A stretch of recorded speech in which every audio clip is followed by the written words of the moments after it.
Pada 15 Desember tahun 1859 di kota Białystok, Polandia, lahir seorang anak laki-laki dari pasangan Mark Zamenhof dengan istrinya Rosalia Sofer Zamenhof yang diberi nama Ludwig Leiser Zamenhof.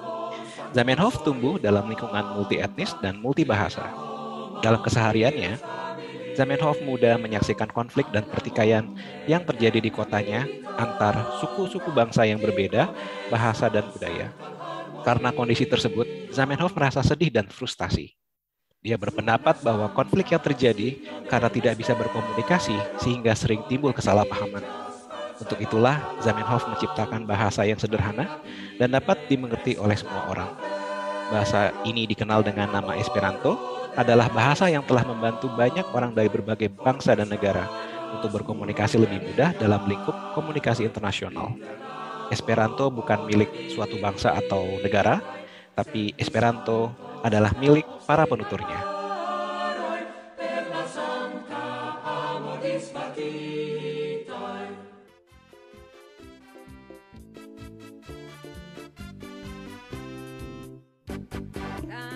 Zamenhof, cara, ora andam contra Esperanto, e a mirinda schlossil, que o malfermas la coron del Romar, danconia mais trocara, ora andam contra Esperanto, e a bella lingua internazia, perché ogni povas convivi en fratar. A bella lingua internazia, perché ogni povas convivi.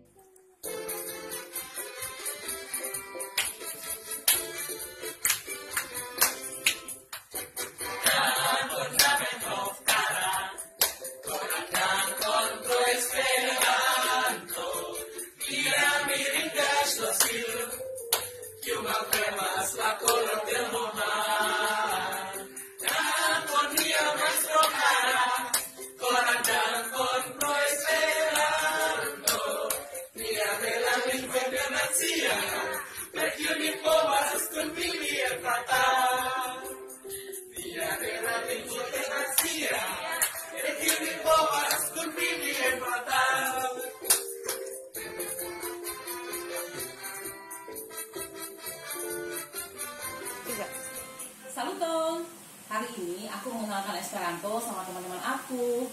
Nah, gimana teman-teman? Seru kan belajar bahasa Esperanto? Seru. Nah, siapa sekarang yang mau coba mengenalkan diri dalam bahasa Esperanto? Silakan. Mia nomo estas Lumi. Mi loĝas en Jakarto. Tre bone. Kaivi? Mia nomo estas Esther.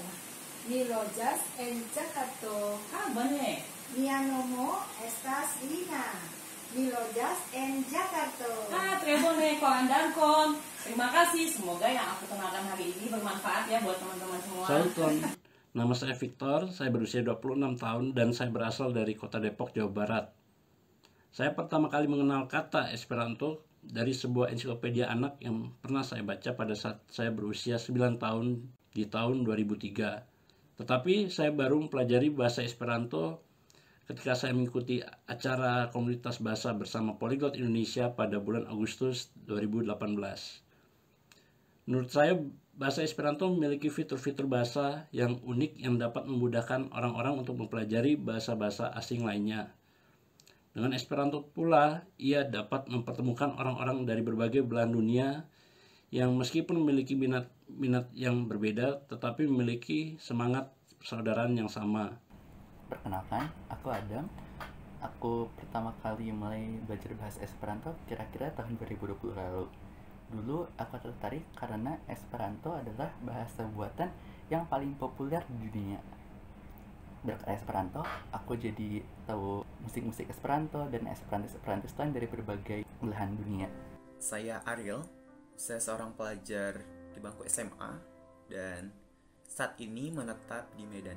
Awalnya dikenalkan, namun setelah mempelajari, ternyata tata bahasa pada Esperanto relatif lebih sederhana bila dibandingkan dengan bahasa asing lainnya. Esperanto telah menjadi kacamata baru bagi diri saya untuk memandang bahwasannya belajar bahasa asing itu cukup menyenangkan dan tidak sesulit seperti yang dipikirkan. Saya Ilya dari Bekasi. Saya mengenal bahasa Esperanto tahun 2009 dan mulai serius mempelajarinya tahun 2010. Saya tertarik belajar bahasa Esperanto dan menggunakannya secara aktif karena Esperanto membantu saya berkomunikasi dengan banyak orang dari berbagai negara hanya dengan satu bahasa. Bahasa Esperanto memperluas wawasan dan perspektif saya terhadap keberagaman, kesetaraan berbahasa dan berkomunikasi. Buat saya, Esperanto bukan hanya sekedar bahasa, tapi Esperanto telah mengubah hidup saya dan menjadi bagian penting dalam kehidupan saya. Bersama Esperanto, saya mengalami banyak hal-hal baik dan indah, dan Esperanto memungkinkan mimpi saya terwujud untuk mengadakan perjalanan ke Eropa selama lebih kurang 3 bulan. Saya Pande dari Bali. Saya pertama kali mengenal Esperanto pada tahun 2009-2010. Waktu itu alasan saya mulai belajar bahasa Esperanto karena bahasa Esperanto ini cukup mudah untuk dipelajari bagi kita orang Indonesia.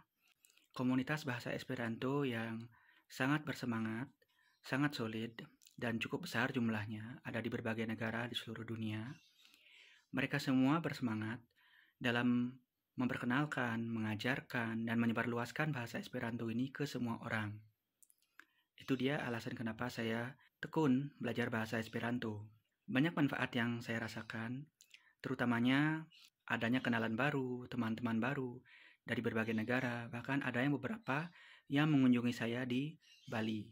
Jadi saya kenal Esperanto sejak tahun 2013 ya. Sewaktu saya masih di sekolah. Dan kenapa saya tertarik belajar Esperanto? Karena saya banyak membaca artikel yang menuliskan bahwa Esperanto bahasa sangat mudah. Jadi saya pengen tahu seberapa mudah bahasa Esperanto. Dan bagaimana Esperanto mengubah hidup saya. Sebenarnya banyak yang berubah karena pertama, bahasa Esperanto itu benar-benar mudah dan melalui bahasa Esperanto saya bisa berteman dengan teman-teman internasional dengan cara yang lebih mudah.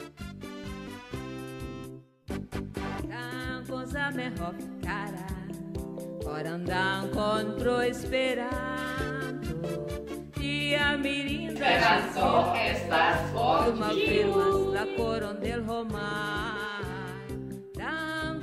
maestro cara, corandang con prospera.